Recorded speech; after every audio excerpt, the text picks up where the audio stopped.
You're watching The Young Turks. I'm Anna Kasparian. Joining us today, as always on Wednesdays, is John Iadarola, host of The Damage Report, and a good friend and colleague of mine. Hi, John. Hello, friend and colleague. I'm glad to be here with you in both capacities. Yes. John is a great person. He is the head of the Dragon Squad, also known as Dragon Daddy. Watch The Damage Report. That's where you'll kind of get what that's all about. Maybe. But we have quite a show for you today. We're going to talk about how Senate Democrats are reacting or responding to the fact that they have failed so far to take control of the Senate. There are some similar themes to what we heard from House Democrats in that fiery call that Abigail Spanberger was involved in. But I'll give you the details on that later. And then later in the show, in the post game, which will be open to the public today, we're going to talk a little bit about leftists and why they hate Thanksgiving, according to Charlie Kirk. But before we get to all of that fun stuff, stuffing. Just a few announcements for you all. Your online activity needs to be protected, and the best way to do that is through a VPN. Luckily, you can get a good discount on Pure VPN by going to tyt.com/pure. It is the internet security you need, and you get a 7-day trial for only 99 cents. Plus 62% off a yearly plan. Again, just go to tyt.com/pure. Also, I don't know about you guys, but I'm a huge fan of trees. And every time you go shopping and use a card, you can actually plant trees simultaneously. Learn more about that by going to tyt.com/trees. And finally, Shop TYT. I don't even know who's authorizing them to do this because this is insane. They're doing 10 days of Black Friday. Day one, let me give you the deets. Day one, take 15% off everything using code FLASHKICKOFF at shoptyt.com. Everything, including that shirt that you're wearing. Look at that fancy shirt, cognitively there. I know, this is a funny one. I know it's easy to forget the crazy things we memorialized in shirts, but you're not gonna wanna forget this one. I love it, I love it. It's good for anybody, whether you're a person, a woman, man, maybe a camera or TV. And look, members get a special discount. So if you're a member, go to tyt.com/notice, tyt.com/notice, and you can get 20% off everything. So what? Damn pays to be a member. The manager is out of the building and they've gone insane. You're killing me, Larry. Okay. All right. Well, let's get to the news. We have a good mix of dunking on both Democrats and Republicans, and they certainly deserve it. Let's begin with Democrats, though. So, Senate Minority Leader Chuck Schumer had a lengthy phone conversation over the weekend with Senate Democrats who were concerned about the fact that the Democrats failed to take control of the Senate following the 2020 election. And there were similar themes to what we heard about regarding the House Democrats and the call that they had with Nancy Pelosi. But luckily in this case, there were some progressives who spoke up and defended progressive policy proposals. So let's start off with what we know so far. One Democratic senator who spoke to the Hill on condition of anonymity said this: "We shouldn't have lost this election. You can explain it away, but the reality is Republicans have been beating the hell out of government since the Reagan years and saying Democrats are the defenders of bad government, and that's what the American people believe. We can't get an invitation to the dance unless we overcome that. And the way we overcome that is having some things that are wins." So there isn't a lot of specific language there, which is frustrating to say the least, but I mean, I guess anyone can interpret that in any way they would like, but my interpretation is, hey, Republicans seem to have a message that's working, whereas Democrats don't seem to have a message that resonates with people. And maybe we need to focus on some wins, meaning maybe we need to focus on policies that positively impact people's lives economically. And so let me give you more. There were, of course, some centrists who whined about the socialism word, even though, with the exception of Bernie Sanders referring to himself as a democratic socialist, there weren't really senators running on insanely left-wing socialist policies. So here's what we found out. The two most common knocks on our candidates were socialism and defund the police. So again, John, same thing we heard from House Democrats who are complaining about their congressional losses. And so before I give you more details, jump in for a second. Do you think we're being too tough on them? I mean, it's hard to say exactly because they are anonymous. And as you said, at least that first quote, there's not a lot of specifics to go by there. I guess it's sort of like a Rorschach test. I instantly assume, you know what, probably not a progressive because the odds that they are is like, what, 2 or 3 in 50 or 48. So I would assume that it's sort of, it's like saying we need to do something, we need to have a win, but it's coming from what I believe to be an unacknowledged position of incredible weakness. That, as you said, they have a message. You described it as a message that wins. I might describe it as a message that they don't even try to counter. If the argument has been for decades that Democrats are the defenders of bad government and that people get angry because the government doesn't seem to do much, use that in an election year where the economy is destroyed and people are dying by the thousands from a pandemic that the government is not using. The Republicans don't get to say that the Democrats are the party of bad government when they occupy every seat of power and do nothing as people lose their jobs and die. Maybe do a little bit of jujitsu there and flip it around on them. And then on those wins, maybe actually deliver something that does fix people's problems. And I don't know that that's going to happen. Even in the things that seem like a slam dunk. Chuck Schumer saying Biden should cancel $50,000 of student loan debt. Doesn't take legislation, we can do it almost instantly. And Joe Biden has indicated in the past he's interested in doing that. Now, with every day that we get closer to inauguration, there's more stipulations and limitations and means testings and all of that. Yes. You know what that seems like? That seems like best case scenario, something the Republicans are going to use to attack it, and it's going to help less people. Maybe help more people for once, because even though the Republicans have been running on that message, the Dems still win almost every election. They still win the popular vote. Use that for something, actually earn that support that people are giving you, but they don't want to. And the people who are giving them advice on how to do that, those are the ones that they then turn and attack. You know, and there is a very noticeable difference between how Republican lawmakers treat their constituents or respond and react to their constituents versus how Democratic lawmakers do. Democratic lawmakers seem irritated by their constituents. They don't necessarily listen to them. They seem to fail to understand the economic frustrations that many Americans are facing right now. They seem to completely neglect the economic component of this discussion, which I don't understand.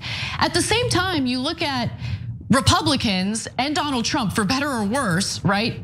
They care so deeply about playing into their base. I mean, to the point where they feed into some pretty toxic and dangerous behavior in this country, particularly Donald Trump. But Donald Trump, remember, wanted to invade Iran approximately 58 times during his first term. And one of the reasons why he hasn't, despite the fact that he, is this impulsive lunatic, is because he knows that his base doesn't have an appetite for war. So I'm giving you that example to kind of juxtapose what we see from Democrats versus Republicans.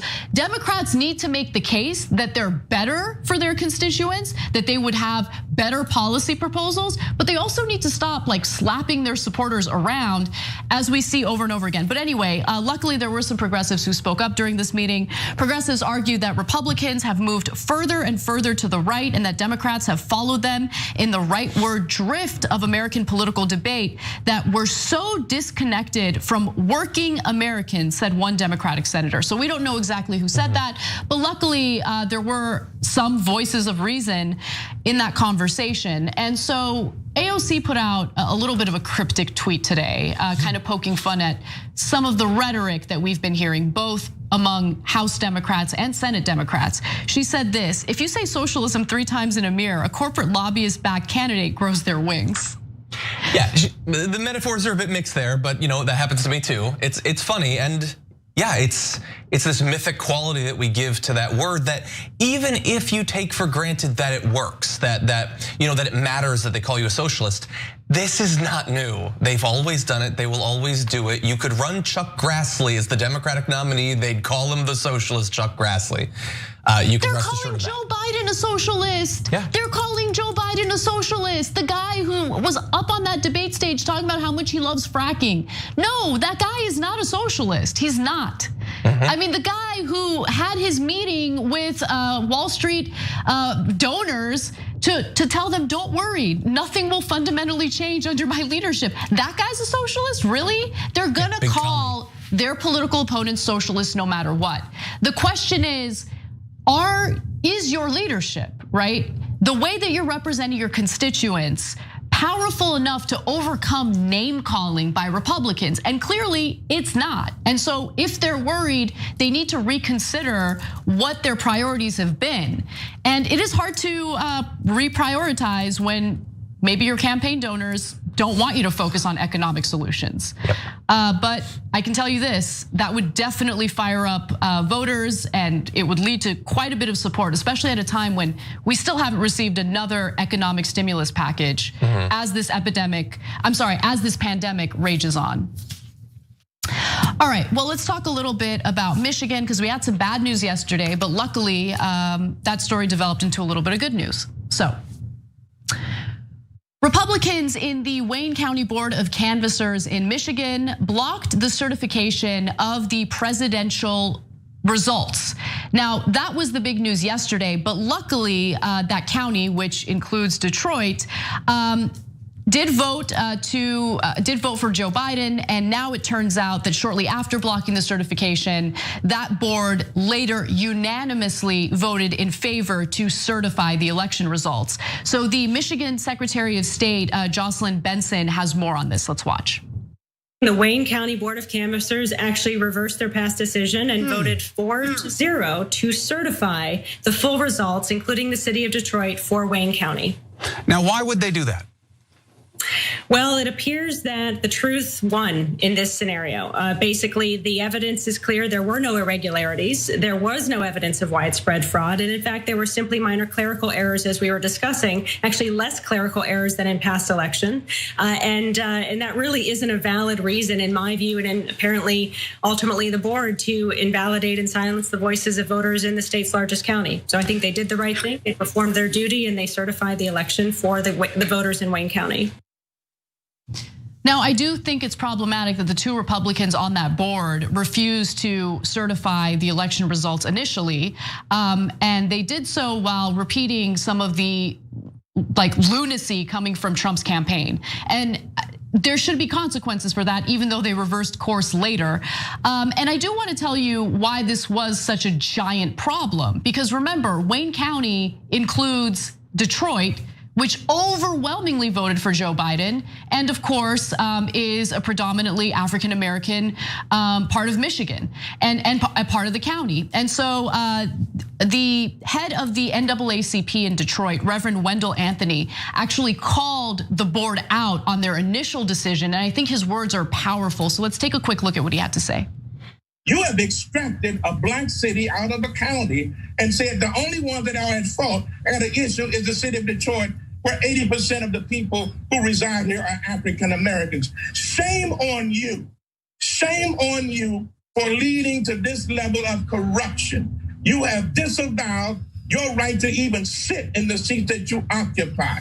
You are a disgrace as relates to the ability to have a free and impartial election in this nation. So if they had refused to certify the results in Wayne County, that would have impacted the state of Michigan in regard to the presidential election. So President-elect Joe Biden won Michigan by more than 148,000 votes, a victory made possible by a strong showing in Wayne County, where he netted more than 322,000 votes over President Donald Trump. The initial party line deadlock would have put Biden's Michigan victory in jeopardy, but projections indicate Biden will win 306 electoral votes, which means he'd still become the next president, even in the unlikely scenario that he doesn't get Michigan's 16 electoral votes. And so far, it appears that he will get those electoral votes. John. Yeah, which means that They're willing to do this seemingly unprecedented, impossible thing where they just pick and choose which cities based on racial composition they want to count and which they don't. Knowing that even if they do that, they have to also do it in other states. Like it wouldn't be enough there. Trump would still lose, but they're willing to do it. Even though it's a long shot there and it's a long shot in other cases, they're willing to disenfranchise hundreds of thousands of people on the long shot chance that it works in some other area.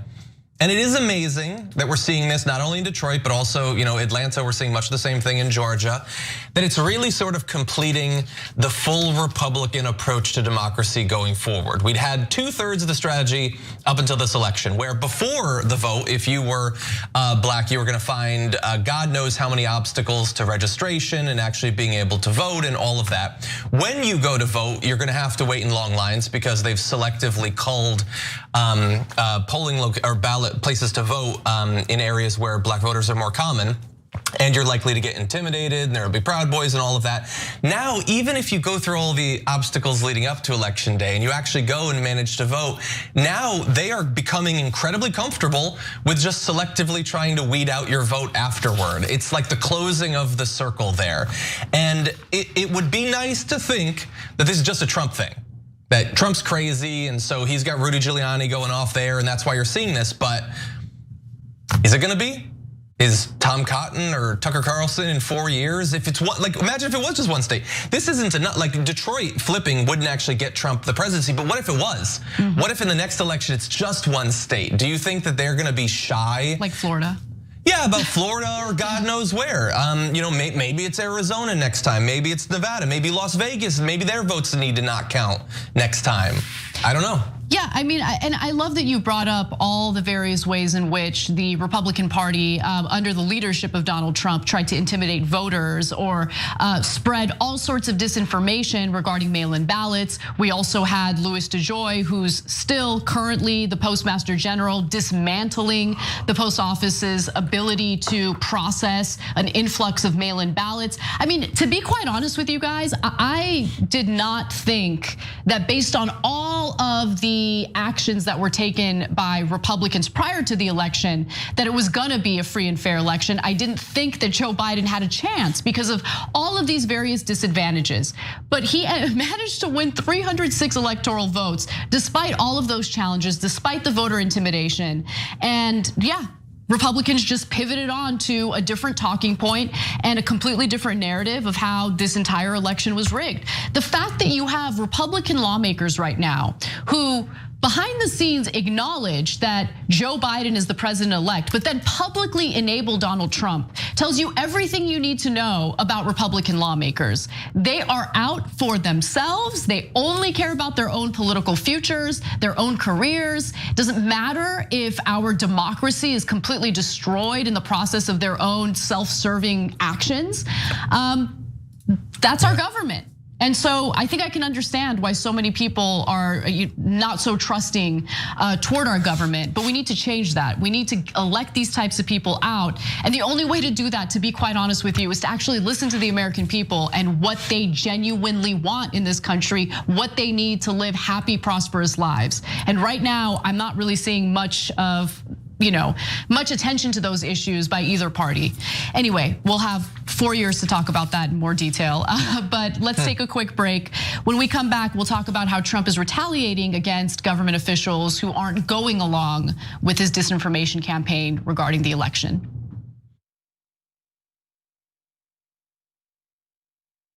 You know what the progressive movement needs? It needs a little.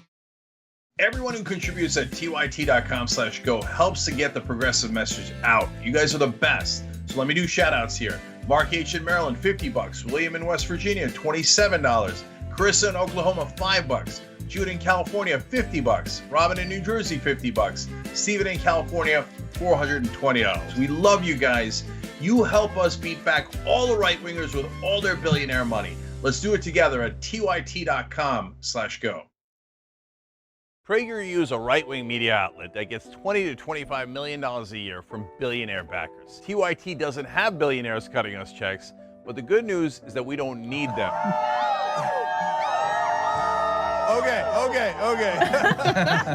Bring it down. TYT can beat the right-wing media and their billionaire funders with contributions of just $200,000 a month from TYT fans donating to tyt.com/go. And we're already halfway to our goal. Look, whether you give $3 or $3,000, your contribution helps us press on. And it might sound like it's a lot of money, but remember, it's only 10% of what they get from billionaires in these giant checks.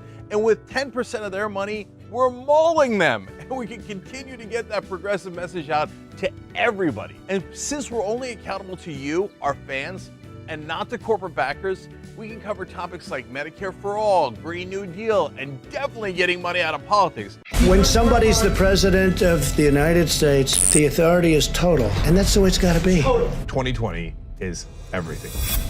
Everything will be decided in 2020, and then we'll either have pessimism a long time, or we'll have optimism. There is some good news when it comes to elections throughout the country, especially for progressives. He's struggling in polls. He's trailing Joe Biden in many of these battleground states. And he knows that if he makes it difficult for voters to cast their ballots, especially as we're dealing with this pandemic, well, maybe it'll give him an edge over Biden. We need to get rid of these people who are in office, who enable these systems that continue to oppress us. Start using your votes and your dollars for the people who want to preserve your community and your humanity. Defiance is what you need in order to fight for what you know is right. The fight never ends. Progressive candidates come on this show, we help them, and they've at least got a fighter's chance. Expand the squad. Here we go, Squad 2.0. Cory Bush, Jamal Bowman. And this is why what Cenk and the Young Turks are doing is so important. This time, it's real. If he wins another term, God knows what he'll do to our government, our democracy, and our way of life. We need solidarity, and it begins with you. Who's gonna fix it? Who's gonna fix it? Goddamn right.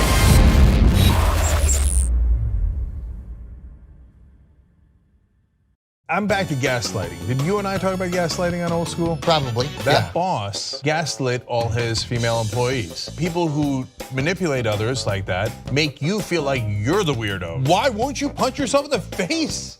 What is wrong with you? And you're like, oh my God, I feel so bad. Why didn't I just punch myself in the face and poke my eye out? I'm 47 and I just figured it out like earlier this year. You figured out somebody was doing it to you, or that you were that it was that it would have been happening my whole life and I didn't realize it. Right. It is wrong to deny any of your fellow Americans the right to vote in this country. Look, I tell you guys, most important thing is voting in primaries. Primaries. I hope every American will vote for the candidate and party of his choice, but vote. We cannot continue to complain about corruption and complain about what's happening in this country and continue to vote for it. Let's get it right this time. It could be a moment of redemption for what happened in 2016.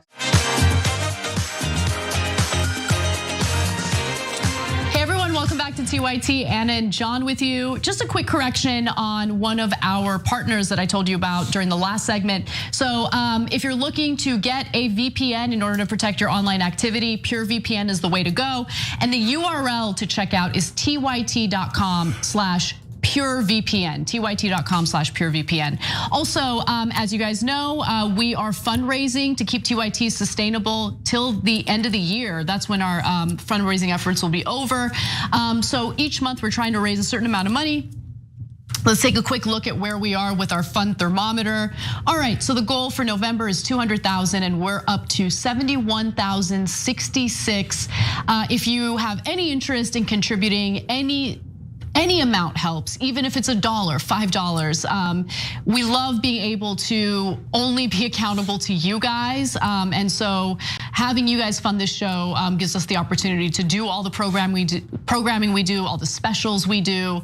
And we really, really appreciate it. tyt.com/go is where you can contribute. And I don't think most people know how expensive daily operations in the war on Thanksgiving actually are. Like somebody's got to smash those pumpkins, round up all the stuffing and burn it before it can be eaten.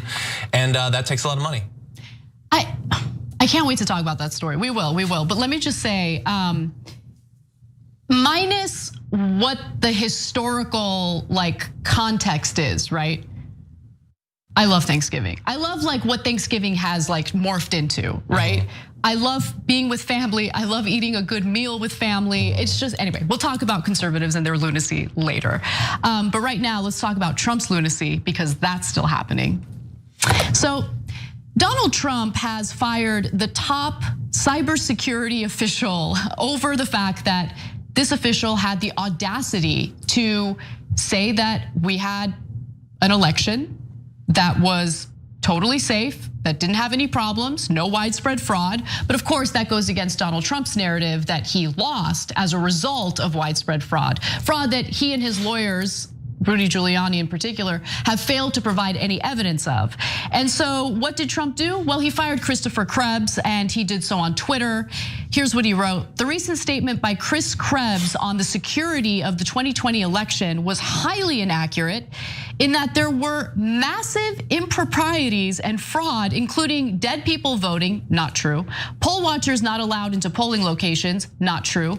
Glitches in the voting machines, which changed votes from Trump to Biden, also not true. Late voting, not true, and many more. Therefore, effective immediately, Chris Krebs has been terminated as director of the Cybersecurity and Infrastructure Security Agency, which is a clunky name for a government agency, I must admit. But nonetheless, this is what Trump does. He retaliates against any government official who doesn't go along with his complete and utter lies. And if there were widespread voter fraud, he and his lawyers, through the dozens of lawsuits they filed in key battleground states, could have proven it at this point. They could have provided evidence, but they have failed to do so. And John, before I get to you, I do want to show this quick video detailing exactly why Donald Trump would want to fire someone like Christopher Krebs. Christopher Krebs headed the Department of Homeland Security's Cybersecurity and Infrastructure Security Agency. Just last week, the agency called the 2020 election the most secure in American history, contradicting the president's claims of voter fraud. Krebs told CBS News last night he was expecting to lose his job, adding he has no regrets. So he was expecting to lose his job because he knew that saying the right things and being honest with the American people would put a target on his back. And as he expected, Donald Trump fired him the way that Donald Trump would fire someone, over Twitter like a complete and utter child. And the way he wrote it, therefore, effective immediately, Chris Krebs has been terminated. Like, it's like using the language to try to make it seem as if this is official, and I am a very strong man who's making strong decisions. I'm kind of a strong man. It's Twitter, you little twit. Like, it just makes you come across even more petulant and angry. And the fact that his statements about Chris Krebs doing a fact check on his election misinformation, the fact that those tweets themselves are marked by Twitter as containing election misinformation is just like, mwah, I just love it. But there's a little bit of good news, a little bit of bad news. The good news, as I discussed in a live video earlier today, is that Chris Krebs, apparently as part of acknowledging that he was probably going to be fired, set up a new position inside of CISA beneath him and beneath his immediate successor, both of which are sort of political appointments that can easily be terminated.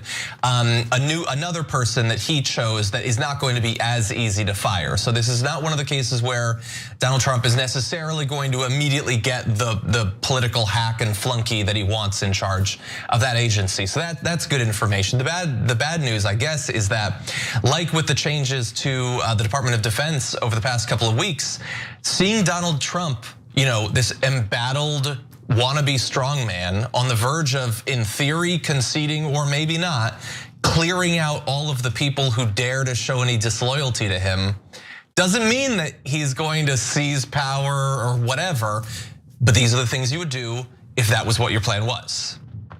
Yeah, how do people not see how undemocratic Donald Trump is?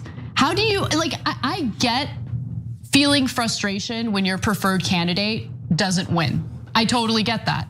But I also understand being able to share frustrations over a political loss while also understanding the importance of protecting our democratic process. And to see all of these right-wingers who claimed that athletes kneeling during the national anthem was so offensive to our troops, what about what you're doing right now? I mean, they argue that our troops fight for our freedoms. They fight to keep us free.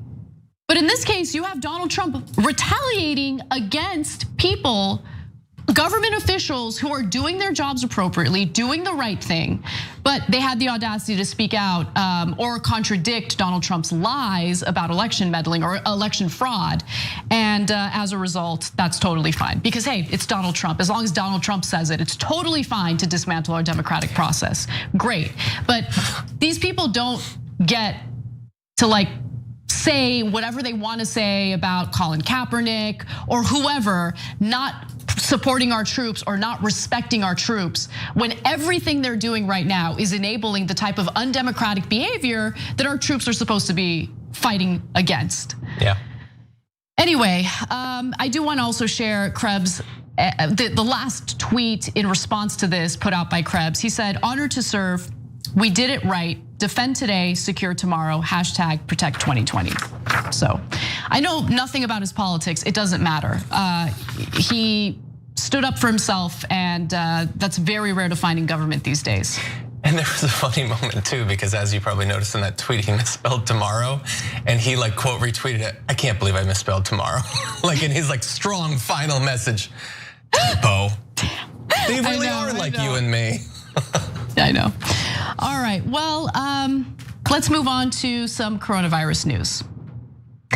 There's been a flood of positive news related to coronavirus. Now, Donald Trump has very little to do with it, of course, because of his incompetence and lack of leadership in responding to the pandemic. However, we've heard from two different pharmaceutical companies, Pfizer and Moderna, that they have shown promising results for a coronavirus vaccine in their trials. So they are now applying for emergency authorization use with the FDA. And if things continue to go well with testing, vaccines could be widely available later in 2021, likely in the spring. Now, Donald Trump actually isn't happy about that.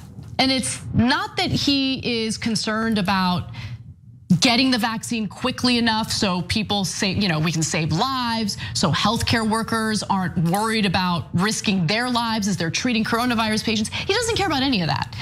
What Donald Trump is upset about is that he's worried that he's not going to get the proper credit for helping to develop a vaccine. Now, my commentary on this is a little mixed. Let me give you the details. So prior to the announcement of those breakthroughs with Pfizer and Moderna, Donald Trump had brainstormed with aides and close associates about ways he could promote the vaccine to the American people. According to two individuals with direct knowledge of his private comments, the president had said he envisioned large, public, mask-free events and rallies to celebrate the success of Operation Warp Speed, the public-private partnership to develop a vaccine. So this was his plan when he assumed he was going to get reelected. And now that he has not been reelected, he's fuming behind the scenes because once the widespread rollout of these vaccines happens in the late spring of 2021, Biden's likely to get credit for it as opposed to Donald Trump. Now, should Donald Trump get some credit for it? A little bit, and I'll explain why. But before I do, John, why don't you jump in? Yeah, he's such an a-hole, man. He is, he really is. Yeah, we got a vaccine, everybody gather, we got a vaccine. It's like announcing the cure for cancer inside of a microwave. Free x-rays for everybody. It's just even on the way out, he has to be an a-hole. And I agree, deserves some small credit. Although he really needs to think this out, because not that he's gone super public saying he should get credit. There's a few tweets and stuff like that. But in 3 months, he's gonna be tweeting constantly about how nobody should take the vaccine because it's bad and it's something. Gosh, you're right. He's 100%. And Fox News, by the way, is going to be telling everyone not to take the vaccine. It's it's the government getting into your bloodstream and everything. So not that they have to be consistent. Their followers won't remember any of this anyway. But it's sort of rich that he just, for a very brief period of time, wants credit for something he hasn't shown interest in for months and will eventually be demagoguing against.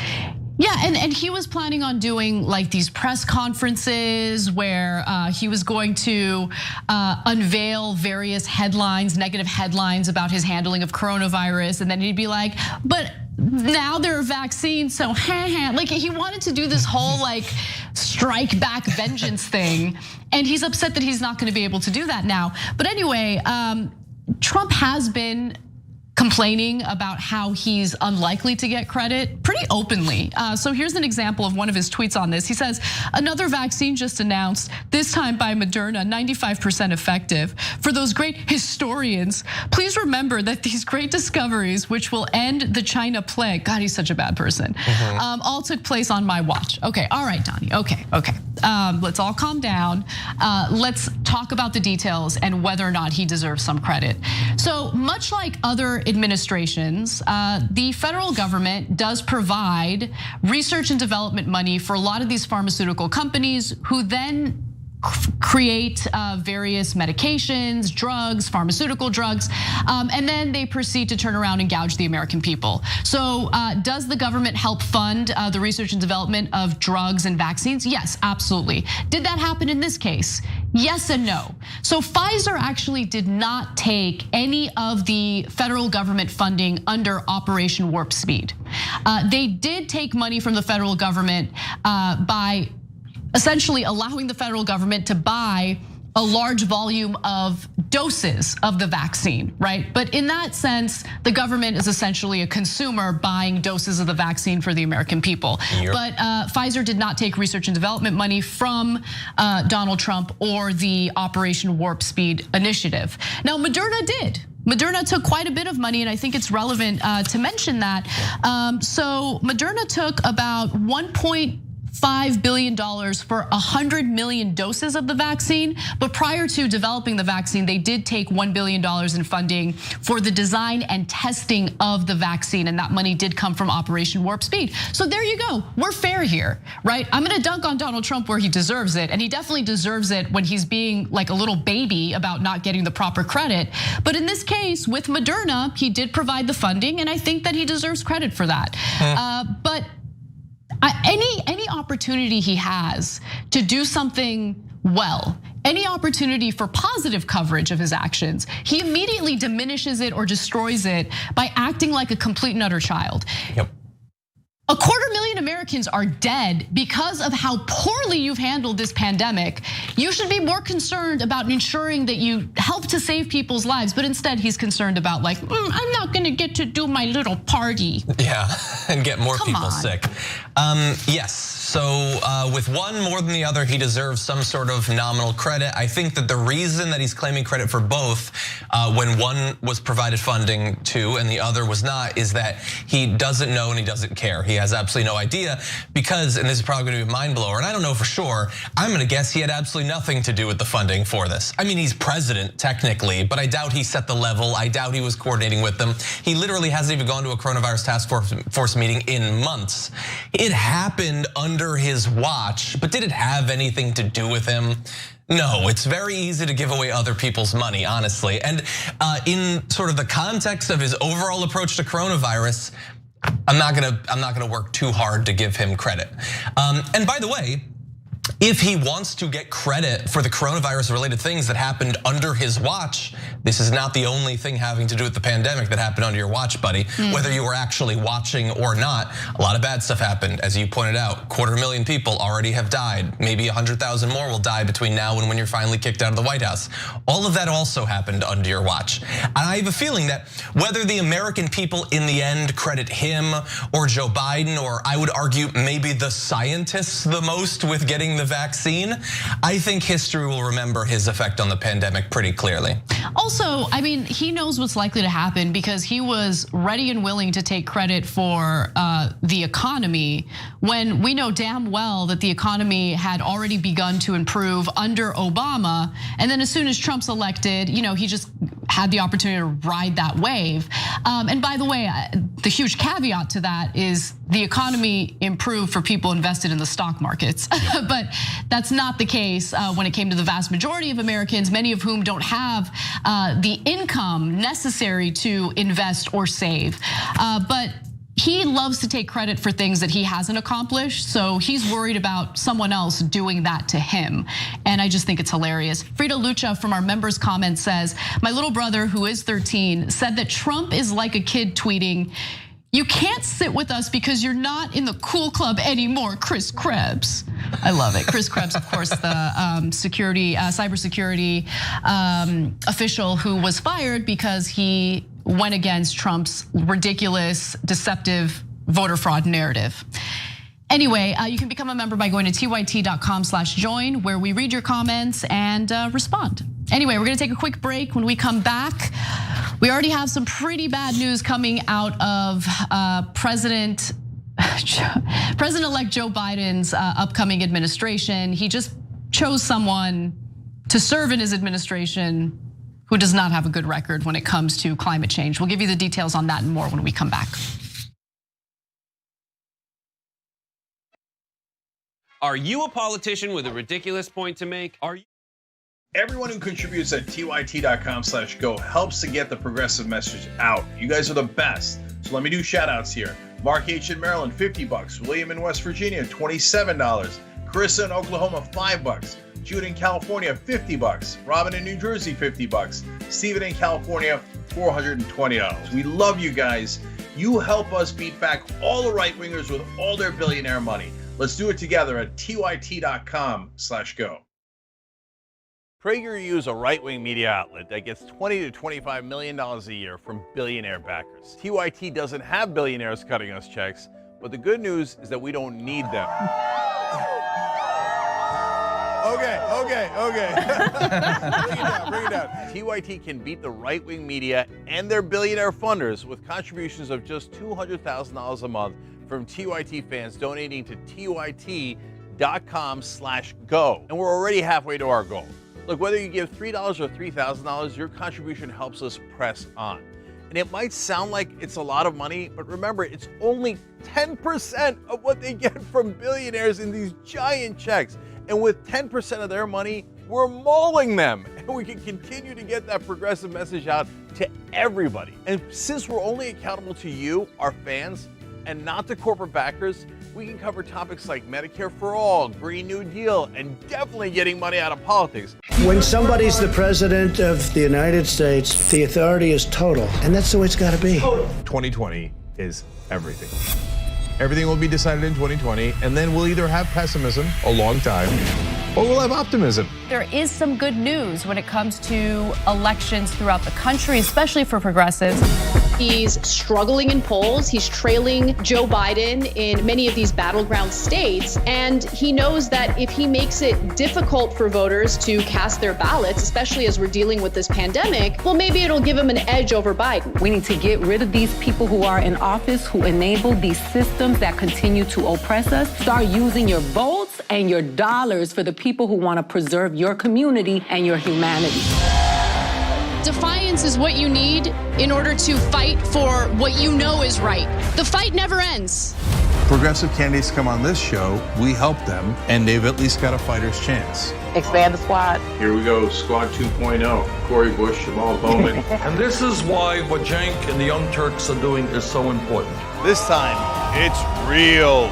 If he wins another term, God knows what he'll do to our government, our democracy, and our way of life. We need solidarity, and it begins with you. Who's gonna fix it? Who's gonna fix it? Goddamn right.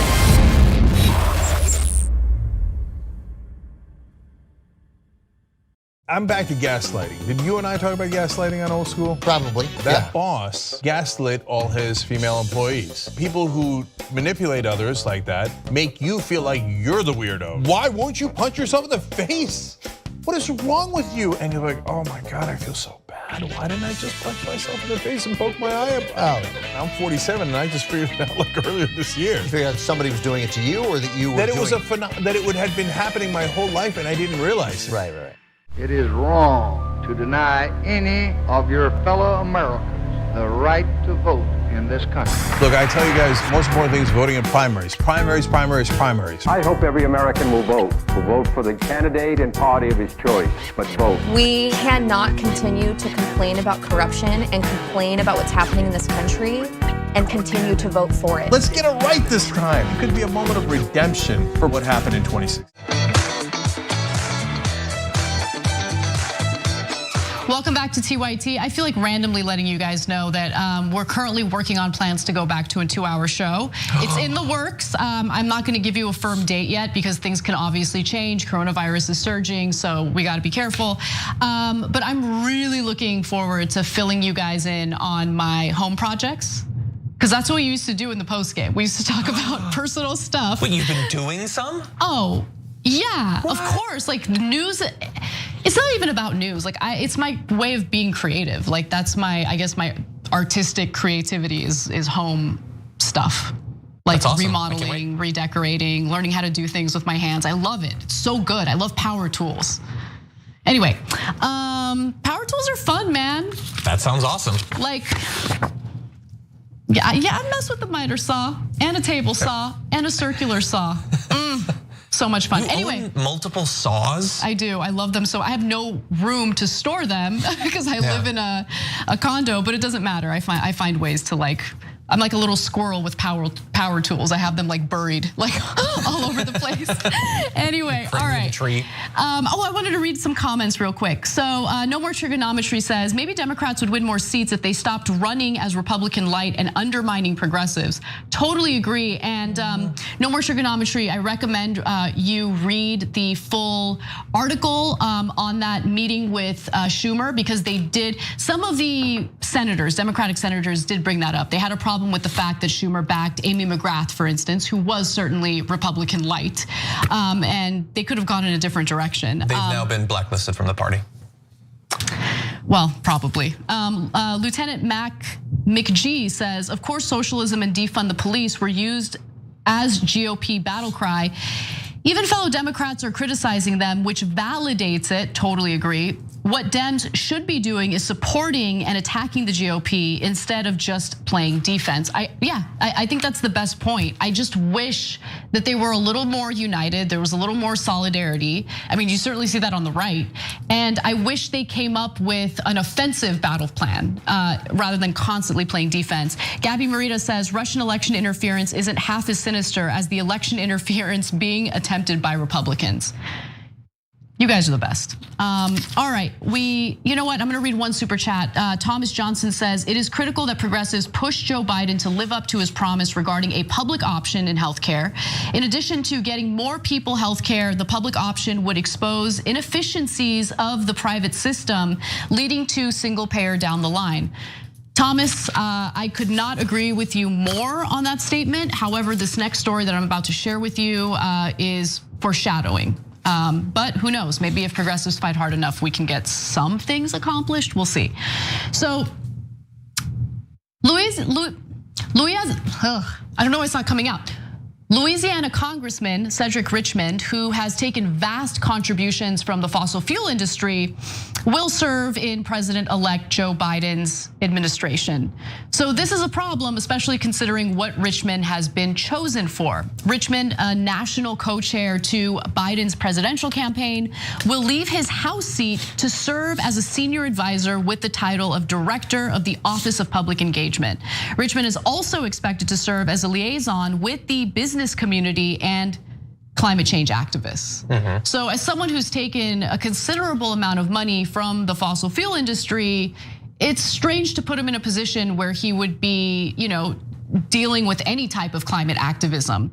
But in good faith, anyway. In good faith, exactly. And I think it is important to look at his record, and I want to give you some details on how much money he has taken from the fossil fuel industry. So during his 10 years in Congress, Richmond has received roughly $341,000 from donors in the oil and gas industry, the 5th highest total among House Democrats. That includes corporate political action committee donations of $50,000 from Entergy, my bad. Okay, from Entergy, an electric and natural gas utility, $40,000 from ExxonMobil, and $10,000 apiece from oil companies Chevron, Phillips 66, and Valero Energy. It gets worse. Richmond was ranked in that money. Richmond has raked in that money while representing a congressional district that is home to 7 of the 10 most air polluted census tracts in the country.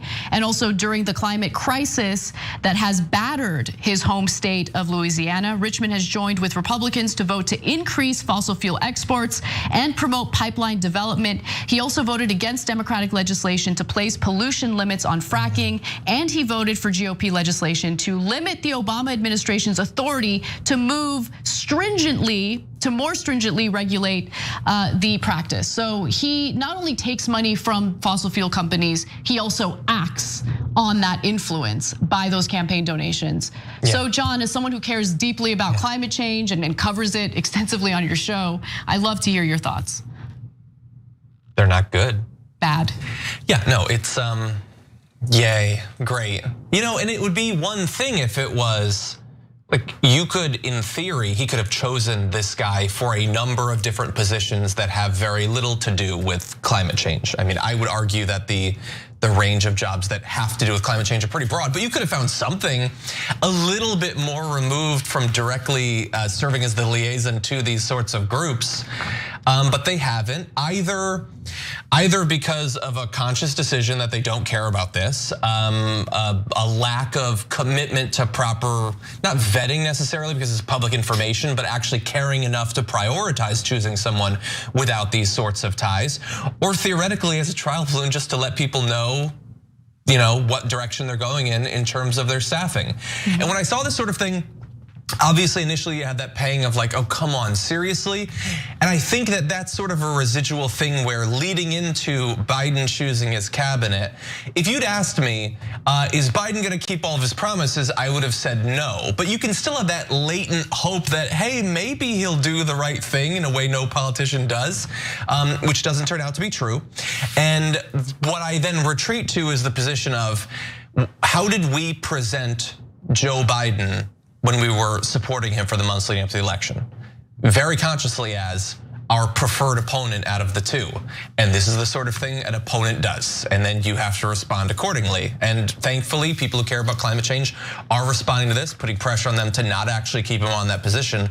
We'll have to see how successful that is. This is a very low-level, minor fight over climate change. There are far more important ones. We need to win this to really have any hope of winning the bigger ones. Right, yeah, I think you make a great point there. And I think that this is just the latest example, because I think there have been many that demonstrate how Biden is going to just really follow through on this moderate centrist messaging that we got from him during the election. He didn't hide it. I mean, Biden was really the only candidate who, from the jump, just said that, no, I think we need to work with Republicans. I think that, leading from the middle is the way to go. As I've mentioned a billion times on the show, he told his Wall Street donors that nothing will fundamentally change under his leadership. The only difference between Biden and Trump is that the bleeding needs to stop, and Biden will stop the bleeding. And what do I mean by that? Things devolved so quickly under the Trump administration. And I'm talking about just basic rights, basic protections. And our democratic process has been in jeopardy under the Trump administration. But when it comes to policy proposals that I desperately want as someone on the left, I'm not gonna be naive and think that Biden's going to deliver. But that doesn't mean that we shouldn't at least try, that we shouldn't fight and hold him accountable as much as we can. Now, Congressman Cedric Richmond as a pick for Biden's administration is such a bad look that Kamala Harris literally ran away after being asked about it. Let's take a look. How involved in cabinet positions and appointments have you been with President-elect Biden? Very. And how do you feel about Representative Cedric Richmond? Thank you. See you later. I've been very involved. So what do you think about Richmond? See you later. Bye, gotta go. Can't answer that question. So obviously, as someone who has taken hundreds of thousands of dollars from the fossil fuel industry, having Cedric Richmond in Biden's administration is a problem, especially if Biden, on one hand, claims that he cares deeply about climate change, and then on the other hand, says that he wants to protect fracking, and then pick someone like Cedric Richmond to serve in his administration. So yeah, totally. And seeing her respond that way and so quickly, like the question was not out, like it wasn't even finished at that point. I would naively want to interpret that as this is her very plausible, deniable way of registering her frustration with that pick, maybe, in theory. I mean, after all, she has presented herself during the primary as someone more critical of fracking than Joe Biden. But it could also be that she is just fully aware of the conflict going on publicly around this right now and doesn't want to weigh in, but is perfectly comfortable with him serving the administration. We're gonna need more than just a quick nope to know for sure. Right, yeah, and I mean- And one last other final thing, she's very involved in the process, and they are going with that guy. That's right, that's right. And progressives are already fighting the potential Biden pick of Heidi Heitkamp in his administration. She's being considered as head of the USDA, and she was certainly a moderate, if you want to label her nicely, but she does not in any way represent what progressives want in the federal government. And it's an issue, especially considering some of her conflicts of interest that would impact some of her decision making as head of the USDA. So far we're getting some pretty bad signs from Biden's picks, but we'll keep you guys posted and updated on it as we learn more. All right, one more story for you before we end the first hour. In the battle between Trump loyalists and the Republican Secretary of State, Brad Raffensperger, Trump just got destroyed. He got destroyed because the Secretary of State, of course, he's the Secretary of State of Georgia, has come out and basically delivered some cold hard facts about how Trump's disinformation campaign led to Republicans staying home and not voting in Georgia. So in a recent interview, Raffensperger said there were 24,000 Republicans in Georgia who actually did vote during the June primaries, but then didn't show up to vote on election day. Here's what he said. They did not vote absentee because they were told by the president, don't go to absentee, it's not secure. But then they did not come out and vote in person.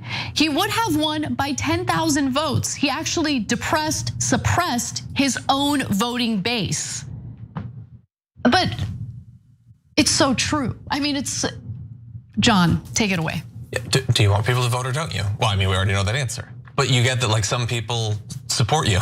Like when and this is not a new thing, whenever Republicans do the thing where they try to stop college students from voting if they originally lived out of state, they do that because they know that on balance, it takes away the rights of more Democrats than Republicans.